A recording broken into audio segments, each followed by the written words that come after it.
नमस्कार दोस्तों, स्वागत है आपके अपने YouTube चैनल पर।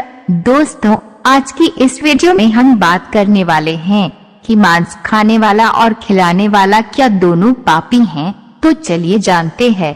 दोस्तों, आज के समय में सभी लोग किसी न किसी रूप में मांसाहारी भोजन का सेवन जरूर करते हैं, परंतु क्या आपने कभी सोचा है कि जो मनुष्य मांसाहारी भोजन करता है और फिर ईश्वर की पूजा करता है, क्या ऐसे मनुष्य के पूजा ईश्वर स्वीकार करते हैं? अगर नहीं सोचा तो आज मैं आपको इसी सवाल का जवाब बताने जा रहा हूँ, जिसका वर्णन स्कंद पुराण और भगवत गीता जैसे हिंदू धर्म ग्रंथों में विस्तार से किया गया। मांसाहार भोजन सात्विक लोगों के लिए सही है या नहीं? स्कंद पुराण काशी खंड 3 अध्याय में बताया गया है कि जो मनुष्य मांस खाता है या किसी और को खिलाता है, उसके जीवन को धिक्कार है। ऐसे मनुष्य को न तो मृत्युलोक में सुख मिलता है और न ही मृत्यु के बाद दूसरे लोक में सुख मिलता है। साथ ही स्कंद पुराण में एक प्रसंग का और वर्णन मिलता है, जिसके अनुसार जब एक बार सभी देवता गण काशी पहुँचे तो उन्होंने देखा कि एक बाघ जैसे हिंसक पशु भी वहाँ घास खा रहे हैं। इसके अलावा स्कंद पुराण में ये भी बताया गया है कि यदि भूख से किसी प्राणी की मृत्यु होने को हो तो भी उसे मांस नहीं खाना चाहिए। इतना ही नहीं है, स्कंद पुराण के अनुसार भगवान शिव उन लोगों की भक्ति यह पूजा कभी स्वीकार नहीं करते जो लोग मांस मदिरा का सेवन करते हैं। स्कंद पुराण के अलावा वराह पुराण में भी इस बात का वर्णन मिलता है, जिसके अनुसार भगवान विष्णु के वराह अवतार पृथ्वी देवी के पूजने पर कहते हैं कि जो मनुष्य मांस का भक्षण करते हैं, मैं न तो उसकी पूजा स्वीकार करता हूँ और न ही उसको अपना भक्त मानता हूँ। साथ ही भगवान विष्णु के वराह अवतार पृथ्वी देवी से ये कहते हैं कि जो मनुष्य मछली या दूसरे पशुओं के मांस का सेवन करता है, मेरे लिए उससे बड़ा अपराधी और कोई भी नहीं। इसके अलावा भगवत गीता में भगवान श्री कृष्ण ने ये भी बताया है कि मनुष्य को क्या खाना चाहिए और क्या नहीं।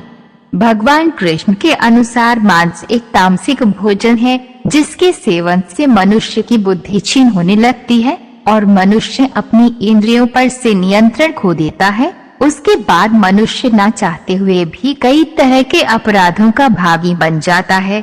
और ऐसा मनुष्य जब मेरी पूजा करता है या मुझे याद करता है तो मैं उसके पास नहीं जाता हूँ। इसके बाद भगवान श्री कृष्ण गीता में कहते हैं कि मांसाहारी भोजन राक्षसों के लिए है, न कि इंसानों के लिए। भगवत गीता में भगवान श्री कृष्ण ने आहार को 3 भागों में विभाजित किया गया है, जो कि राजसिक, तामसिक और सात्विक भोजन है। जिसके अनुसार सात्विक भोजन लंबी आयु देने वाला, मन को शुद्ध करने वाला, बल बुद्धि प्राप्त और तृप्ति प्रदान करने वाला है। हिंदू धर्म में मांस खाना सही है कि नहीं, इसके बारे में कई लोगों को भ्रम है और इसका मुख्य कारण यह है कि लोगों को धर्म शास्त्र में वर्णित ज्ञान का न होना। कुछ लोगों का तो ये भी मानना है कि वेद मांस भक्षण को जायज बताता है, लेकिन ये सच नहीं है। सच तो ये है कि वेदों में स्पष्ट रूप से बताया गया है कि पशु हत्या अर्थात पशु बलि आपकी श्रेणी में आता है। वेदों का सार उपनिषद और उपनिषदों का सार भगवत गीता है, जिसके अनुसार वेदों में मांस खाने के संबंध में स्पष्ट मना किया गया है। वेदों में बताया गया है कि जो मनुष्य नर, अश्व अथवा अन्य किसी पशु का मांस का सेवन कर उसको अपने शरीर का भाग बनाता है, गौ की हत्या कर अन्य जनों को दूध आदि से वंचित करता है, उससे बड़ा पापी इस सृष्टि में कोई भी नहीं।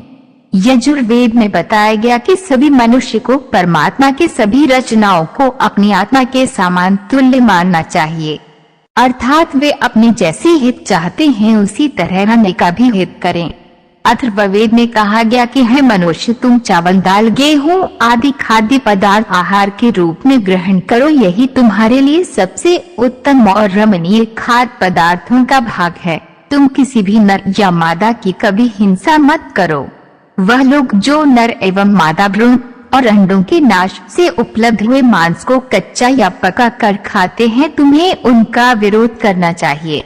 इसके अलावा ऋग्वेद में भी बताया गया है कि गाय जगत की माता है और उनकी रक्षा में ही समाज की उन्नति है। मनुष्य को उनके समान सभी 4 पैर वाले पशुओं की रक्षा करनी चाहिए। वहीं गरुड़ पुराण में भगवान विष्णु पक्षीराज गरुड़ को एक कथा सुनाते हुए कहते हैं कि जो मनुष्य मांस का भक्षण करता है या फिर मदिरा का सेवन करता है, उसकी भक्ति या फिर पूजा कोई भी देवता स्वीकार नहीं करते और ऐसे मनुष्य को ना ही कोई देवता मदद करते हैं। इसलिए मनुष्य को चाहिए कि वे यह सात्विक भोजन करे ताकि उसके जीवन काल और मृत्यु के बाद भी ईश्वर का शरण मिल सके। आगे भगवान विष्णु कहते हैं कि जो मनुष्य स्वाद के लिए दूसरे पशुओं की हत्या करता है, उसे मृत्यु के बाद पशुओं की उसी योनि में कई जन्मों तक भटकना पड़ता है और वे भी उसी तरह मारा जाता है जिस तरह खाने के लिए उसने पशु को मारा था।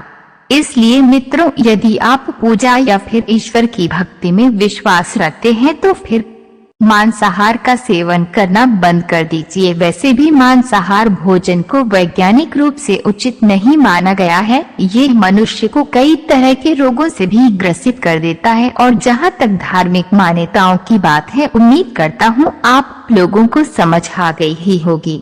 दोस्तों, आप विष्णु भगवान के सच्चे वाले भक्त हैं तो कमेंट बॉक्स में जय श्री विष्णु जरूर लिखें और वीडियो अच्छी लगी तो चैनल को सब्सक्राइब जरूर करें।